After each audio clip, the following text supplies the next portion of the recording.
isda na naman kaming dumating. Oh, good for 1 week daw to. See? Ang lalaki. Yan. Siguro mga ano to. Mga 5 kilo siguro to sila. Kasi sobrang laki eh. Yan.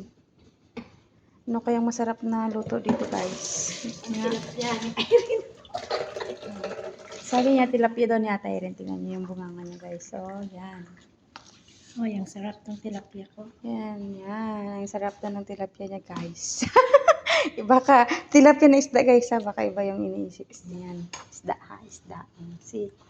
Yan. Siguro mga 4 kilos to 5 kilos. Yan, ganyan. Okay? Oh, sobrang isang dangkal ko pala. See? Yan. Ipiprito niya daw guys. Yan. Hi. Prito na Yan. buo. Prito niya daw ng buo Para guys. lalong mas masarap. See?